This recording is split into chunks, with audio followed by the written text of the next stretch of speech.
অবসান, দেবী পক্ষের শুরু। শুভ মহালয়া সবাইকে। চারিদিকে শিউলির গন্ধ যেন জানান দিচ্ছে পুজো এসে গেছে। আর এখন প্রতিটি পাড়ায় পাড়ায় কিন্তু চলে থিমের লড়াই। কারোর মণ্ডপ, কারোর প্রতিমা, আবার কারোর হচ্ছে আয়োজন কারটা একটু অন্যরকম হবে অন্যদের তুলনায়। এই বিষয় নিয়ে কিন্তু চলে টান টান উত্তেজনা। আর আমি তনুশ্রী আজ এই মুহূর্তে এসে পৌঁছেছি কোন্নগর নবারণ সমিতিতে। তাদের কিন্তু শেষ মুহূর্তের প্রস্তুতি চলছে তুঙ্গে। তাদের এবছরের থিম কি, তারা দর্শনার্থীদেরকে কি নতুন চমক দিতে চলেছে, এই সমস্ত বিষয় নিয়ে কথা বলে নেব ক্লাব কর্তৃপক্ষদের সঙ্গে। থিম কি? আমাদের এবছরের থিম হচ্ছে অচিন পাখির দেশে। দেখুন, প্রাকৃতিক যে তারতম্যের জন্য বা ধরুন এই যে 5G টাওয়ার বলুন বা পরিবেশ দূষণ বলুন, এর জন্য আমাদের পাখির সংখ্যা আমাদের পরিবেশ থেকে কমে যাচ্ছে বা পাখির প্রজাতি কিছু বিলুপ্ত হচ্ছে। সো আমরা এটা আর্টিফিশিয়াল এটাই দেখাতে চেয়েছি যে প্রাকৃতিক পরিবেশের ভারসাম্য রক্ষা করে যদি করা হতো ঠিকঠাকভাবে, তো আমরা বিভিন্ন পাখিকে আমরা আরো জীবন্তভাবে আমাদের এতে দেখতে পেতাম পরিবেশে। সো সেই পাখিদের বাঁচানোর জন্য আমাদের এই তাগিদ, এবং তার জন্য আমাদের এই প্যান্ডেল দেখতে পাচ্ছেন নীল অচিন পাখির দেশে করা হচ্ছে।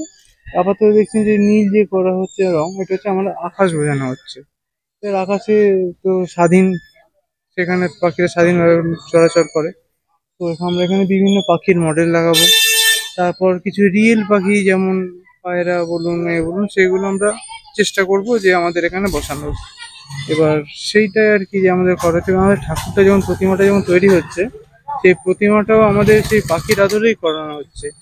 যে থিমের ঠাকুর, এক্স্যাক্টলি আমাদের এই পাখির মতোই থিমটা করা হচ্ছে।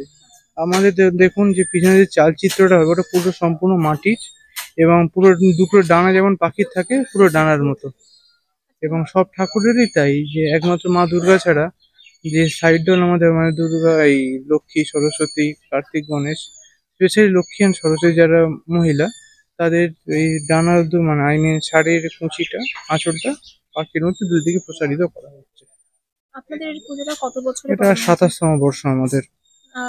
দর্শনার্থীরা আপনাদের এই প্যান্ডেল কবে থেকে দেখবে? চতুর্থী সন্ধ্যাবেলা থেকে আমাদের সাধারণ দর্শনার্থী পুরোটা খুলে দেওয়া হবে। আমাদের রেজিস্ট্রার প্রেমানন্দজি মহারাজ ওপেন করবেন ওই দিন 6টা নাগাদ।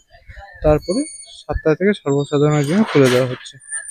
এই যে দর্শনার্থীদের যে ভিড় হচ্ছে, দিন দিন যত দিন এগোচ্ছে ভিড় বাড়ছে, তো দর্শনার্থীদের ভিড় সামলানোর জন্য আপনারা কি ব্যবস্থা? দেখুন, আমাদের পাড়ার যারা ভাই বোন আছে তারা খুব সুদক্ষভাবে আমাদের এই জিনিসটা হ্যান্ডেল করে।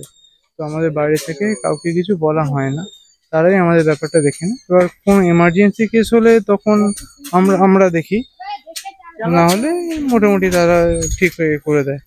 হাতে গোনা আর মাত্র কটা দিন, তারপরেই কিন্তু পুজো। আর কোন্নগর নবারণ সমিতির পুজো কিন্তু শুরু হচ্ছে চতুর্থী দিন থেকে। তাই আর বেশি দেরি না করে আপনারাও চলে আসুন কোন্নগর নবারণ সমিতিতে এবং তাদের সাথে পুজোর আনন্দ ভাগ করে নিন। ক্যামেরায় চয়নজিৎ মান্নার সঙ্গে তনুশ্রী রায়ের রিপোর্ট, সময় 365, হুগলি।